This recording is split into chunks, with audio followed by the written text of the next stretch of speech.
Yang tidak percaya itu sendiri tidak terlampau berbahaya.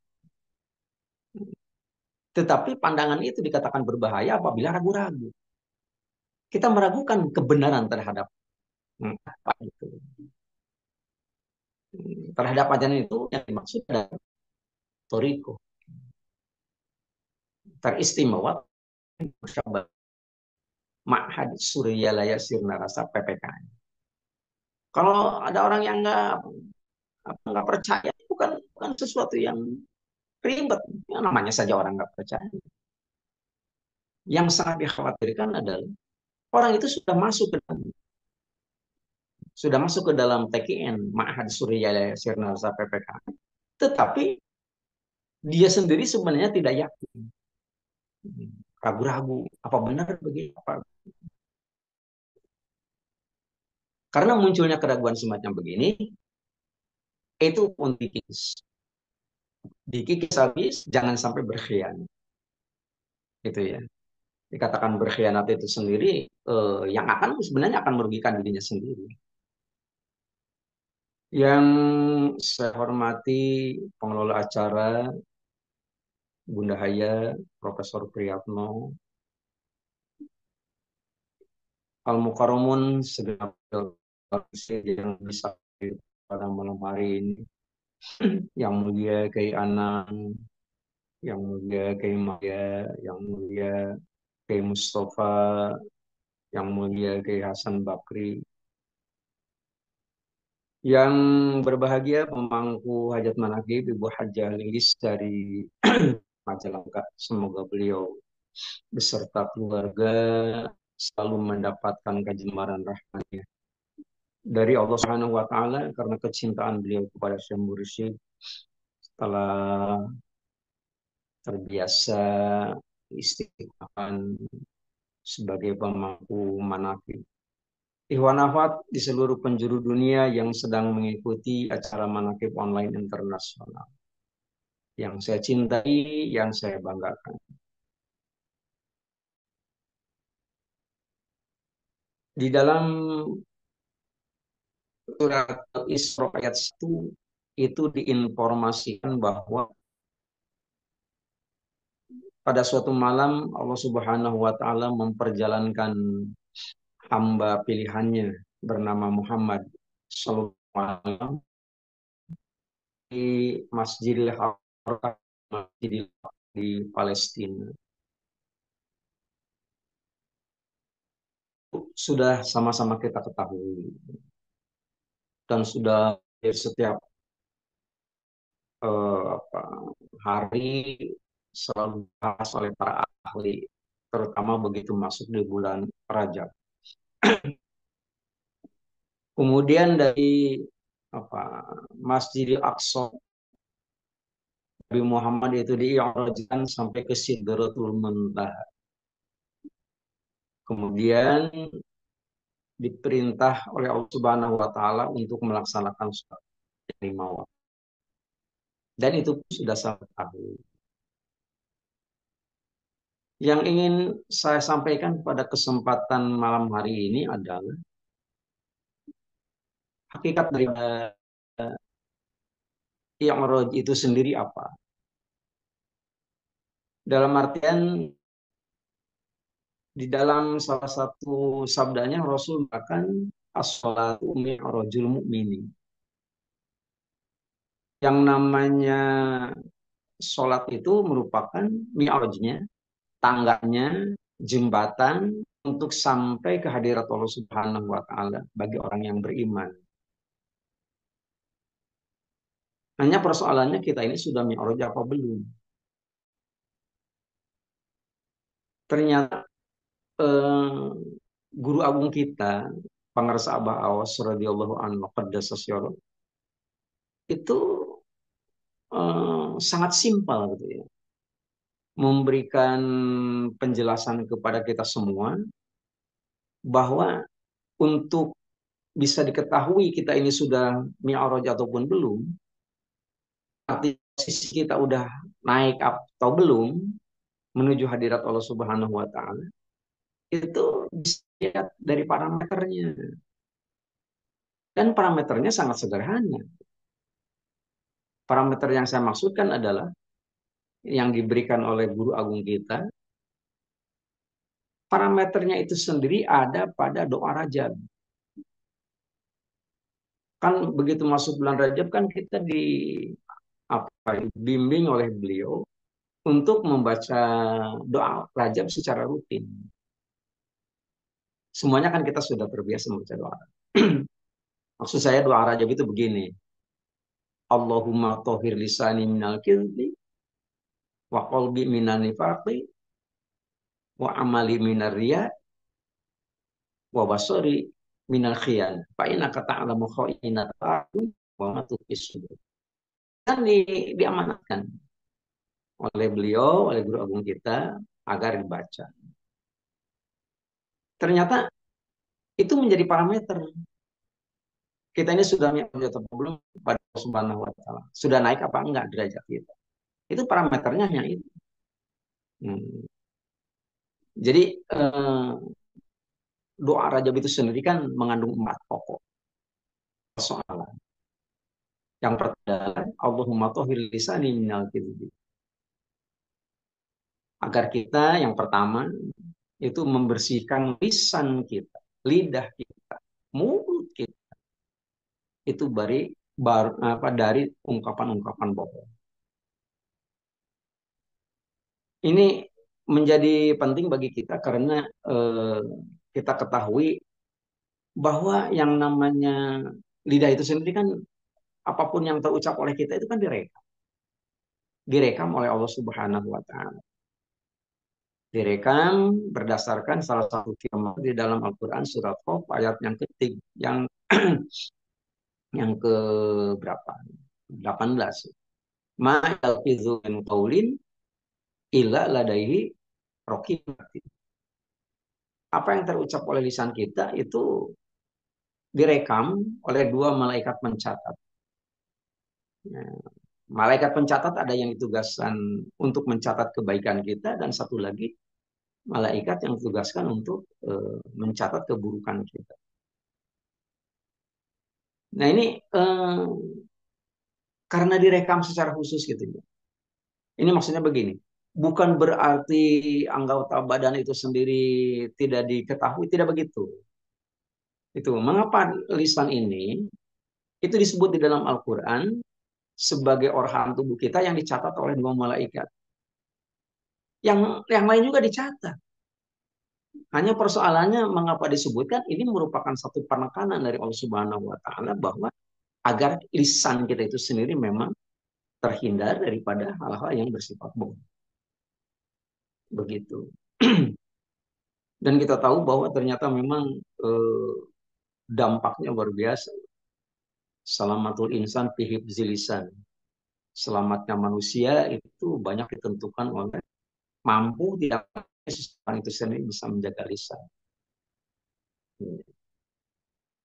Kata rasanya kita bicara.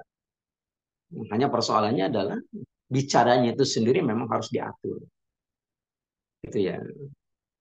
Bahkan salah satu hadis Nabi menyebutkan eh, apa namanya?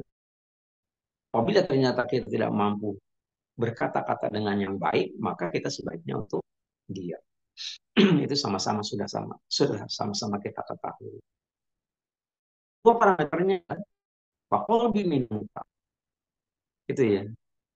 Jadi kan begini, eh, lidah kita bisa berbohong, dianjurkan, dianjurkan parameternya itu sendiri agar kita itu sendiri tidak berbohong. Tapi ternyata bisa berbohong. Yang hati, begitu.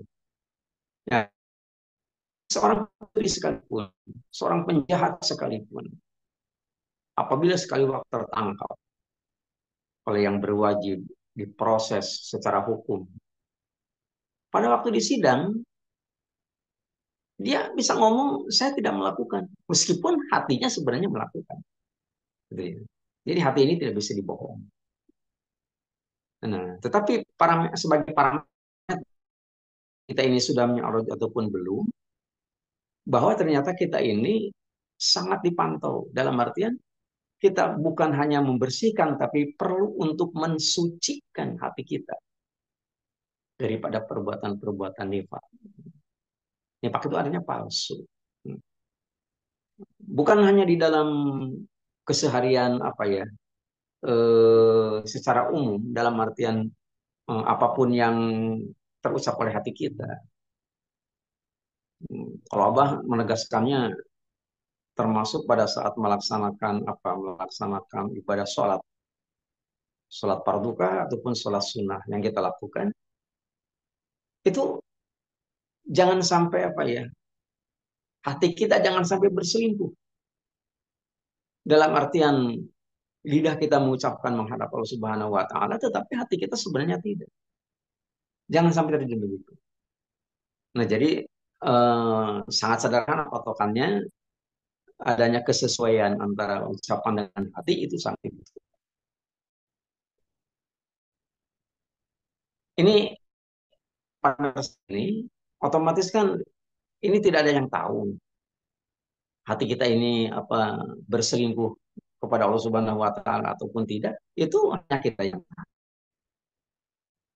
Kalau kita yang namanya hati. Makanya di dalam kitab Tanwirul Qulub terkenalnya kitab Tanwirul Qulub. Kitab itu Syekh Bahau itu sampai mengatakan satu sebesar zarah. Zarah itu mungkin satu apa ya, takaran yang paling kecil yang paling ringan, satu satu amalan hati yang dilakukan oleh hati itu nilainya setara dengan sebesar gunung amalan lahir. Dan artian apabila kita melaksanakan amalan lahir apapun bentuknya segede gunung, itu sebenarnya nggak seberapa dibandingkan dengan amalan hati. Nah, sehingga itu tingginya nilai di hadapan Allah Subhanahu wa taala, maka ini dikatakan jangan sampai terjadi nifak. Dan satu-satunya amalan barangkali gitu ya.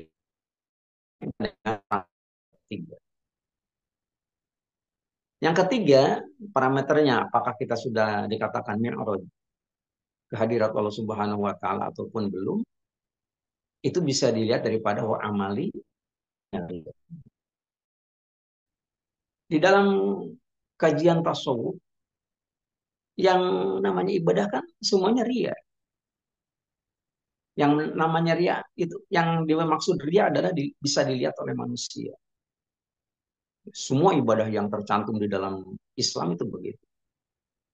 Syahadat, sholat, zakat, puasa, haji. Itu ria semuanya. Tetapi ria juga kan ada.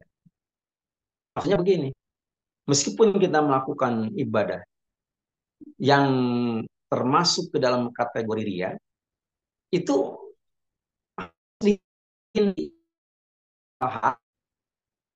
sensitifnya itu tidak usah berpengaruh.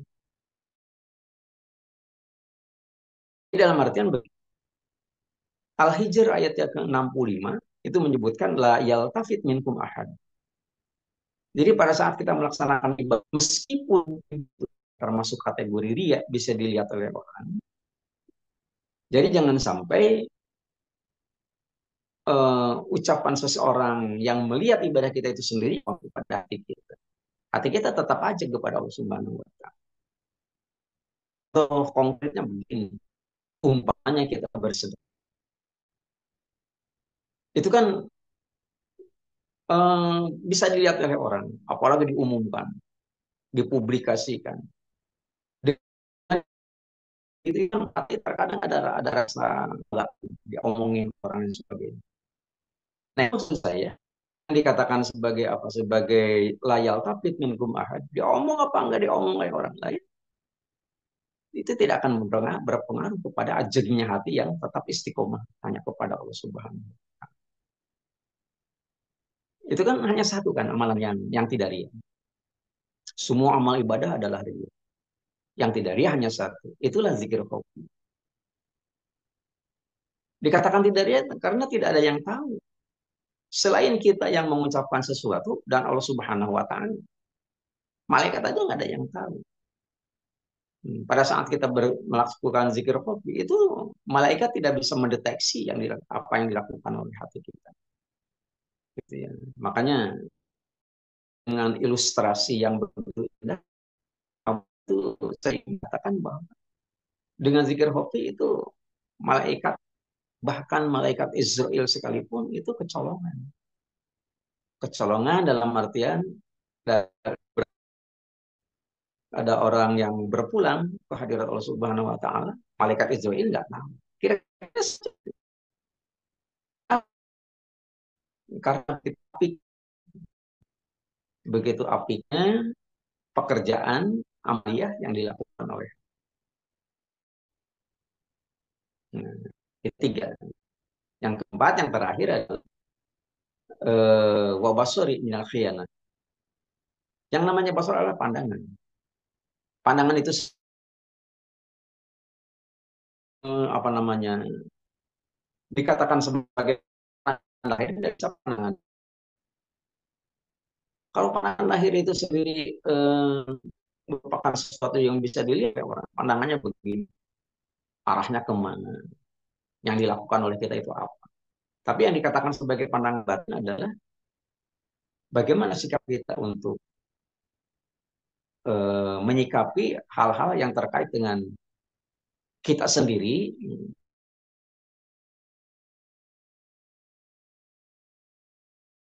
Nah, dikatakan sendiri adalah terkait dengan namanya pedoman, ya, pedoman dasar. Kalau apa ya, kaidah umumnya itu begitu sederhana, diungkap diungkapkan oleh Abah Anom kepada Abah Aros, gitu ya. Ungkapan sederhana itu sendiri sebenarnya aslinya dari bahasa Sunda, gitu. Dalam artian begini, eh, yang apa,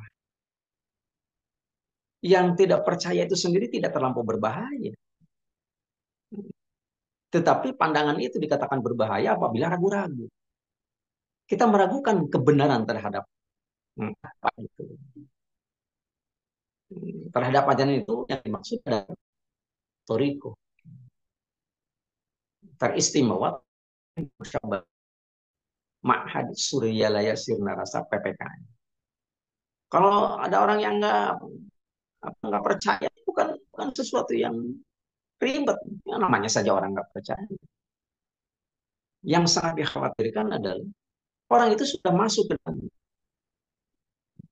ke dalam TKN, Ma'had Surya Sirna Rasa PPKN, tetapi dia sendiri sebenarnya tidak yakin, ragu-ragu apa benar begitu apa. Karena munculnya keraguan semacam begini, itu pun dikikis habis, jangan sampai berkhianat, gitu ya. Dikatakan berkhianat itu sendiri, yang sebenarnya akan merugikan dirinya sendiri. Nah, keempat materi yang dicantumkan di dalam doa Raja itu kan sebagai